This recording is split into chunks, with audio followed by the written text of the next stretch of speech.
Yes, Shashi Madam Tharoor Speaker, ji. we are all facing in 2 months' time the centenary of this absolute horror when in cold blood somewhere between 379 and 2,000 people were mown down by General Dyer and his troops. And it was a cold-blooded imposition of colonial will, Madam Speaker. This was not heat and dust. No one was using violence. These were unarmed men, women, and children. They were shot down.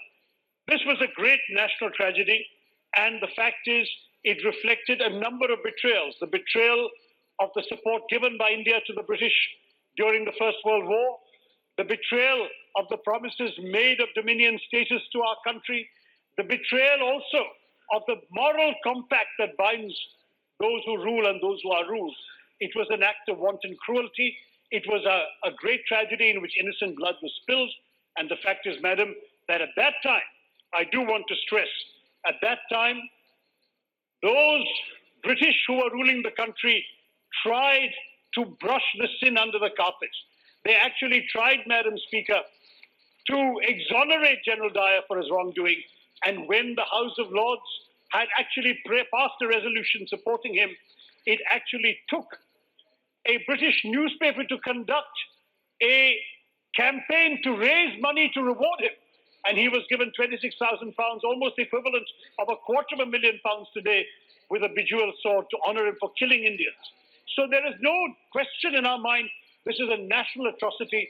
It made Indians out of many who had not seen themselves as Indians. Sir Rabindranath Tagore returned his knighthood in protest. It was a major national calamity. I feel very sad, Mr. Deputy Chairperson, Mr. Deputy Speaker, that we are looking at a politicization by the ruling party of this great tragic event in our national history. This should have been in time where the House should stand up unanimously and demand an apology from the British.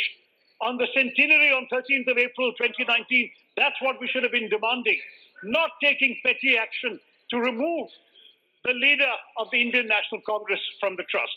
Let me explain, Mr. Speaker, what the background of this was. It was the Congress that set up its own investigation because the British were trying to whitewash the crime. Jawaharlal Nehru personally went to Jallianwala Bagh, counted all the bullet holes. There was a detailed report given, and in that report, the Congress party laid out the nature of this horrible cover-up the British were trying to do.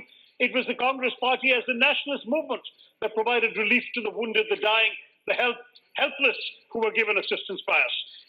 In December 1919, we had a Congress annual session in Amritsar, presided by Pandit Motilal Nehru, where it was decided that the party should acquire the Jallianwala Bagh in order to build a national memorial. The British tried to block it. They tried to put other things in that site. But in fact, a resolution moved by Pandit Madan Mohan Malviya, whom this government has honored with the Bharat Ratna, he passed a resolution saying the Congress party should take over this site. It was passed in 27 December 1919. And let me quote the words of Pandit Madan Mohan Malviya. He said, "We have decided to raise the memorial, not with any narrow motive, not to keep alive the dark deeds of General Dyer. We want it to be a memorial to the Hindu-Muslim unity that has sprung out of the intermingling of Hindu and Muslim blood on that field of carnage." Quote unquote from Bharat Ratna Pandit Madan Mohan Malviya. The Congress intended this monument to be a symbol of unity in our country, of Hindu-Muslim unity, something which sadly this present government does not value. A special committee of the Congress was appointed with leaders like Jawaharlal Nehru, Mahatma Gandhi, Lala Lajpat Rai, many others, and they acquired the land. It was an extremely difficult process.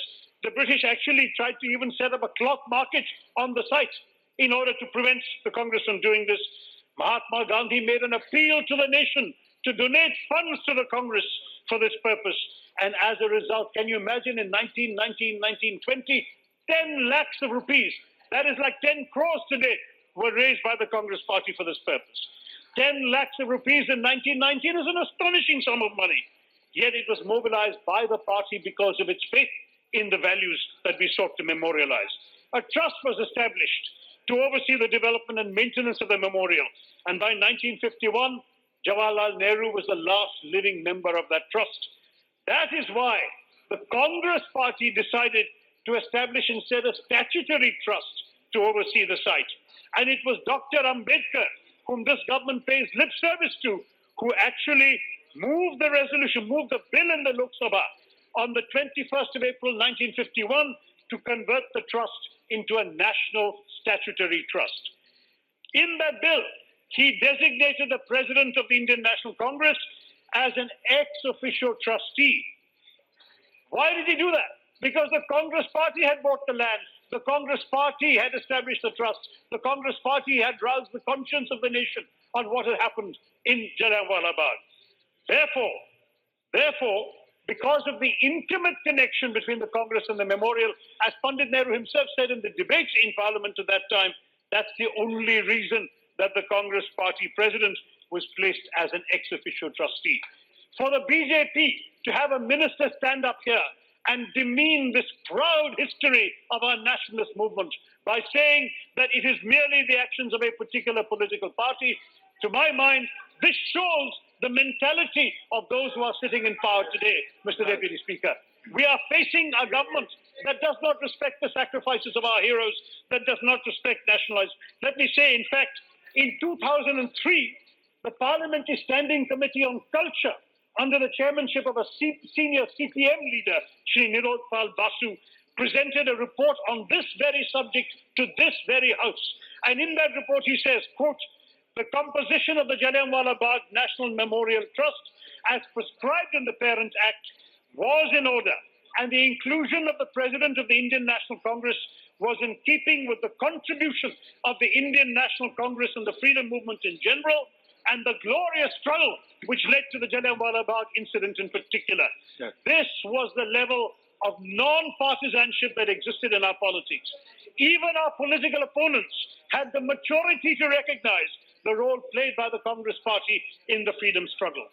Today, this government is trying to deny that history with this bill by removing the Congress president from the trust. What a shame it is, Mr. Deputy Speaker. What is the heritage of those who want to deny our history? The parent body of this party, the RSS, the San Parivar, they have a shameless past in genuflecting before the British. The man whose portrait they've hung in Parliament as a Savarkar wrote 11 letters of apologies to the British. There are memos of the British Raj which said that the Sun kept itself within the colonial law, refused to participate in the Quit India movement. Did you participate in the Quit India movement? You opposed even the Constitution of India, and now you are trying to deny the role of our freedom struggle. You are betraying our nationalism. Let me say to you, Mr. Deputy Speaker, the bill is worse than that. It also gives the right to remove any trustee without assigning any reason. Right. Why is this government fearing accountability? Why do they want to control a trust? Why is it that they can change a nominated trustee based on political reasons and pack this glorious memorial of Hindu-Muslim unity with Hindutva ideologues and government stooges? You know, sir, that they have packed people of a certain ideology into the Nehru Memorial Library, into the Indian Center for Cultural Research, in the Indian Council of Cultural Research. In this situation, Mr. Speaker, we have to, Mr. Deputy Speaker, we have to say this government is betraying India. They may think they are advancing the political interests of their party. They are betraying India. They're betraying the history of our country. And I must say that this is the same government under which the Sound and Light show in the memorial has been stopped because they have not been giving enough money. They have not given enough money to the memorial. How much money had you given to maintain this memorial that you now want to change the trustees? Mr. Minister, you have to explain, please, where under the Kala Sanskriti Vikas Yojana, where you allot a lot of money to art, culture and other related activities, have you given 1 paise for the Jallianwala Bagh memorial?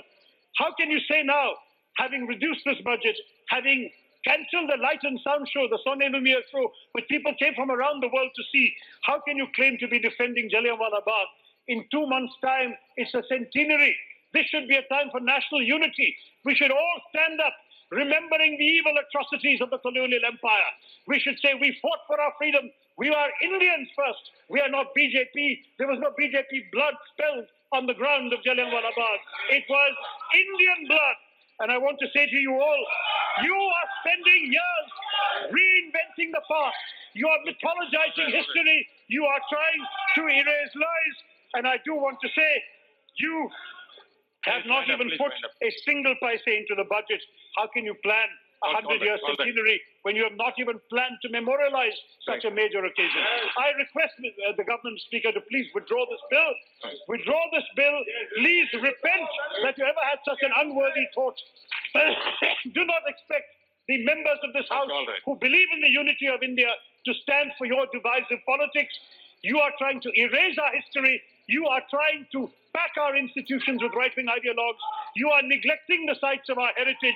You are not getting money for the cause of our own history and our own memory.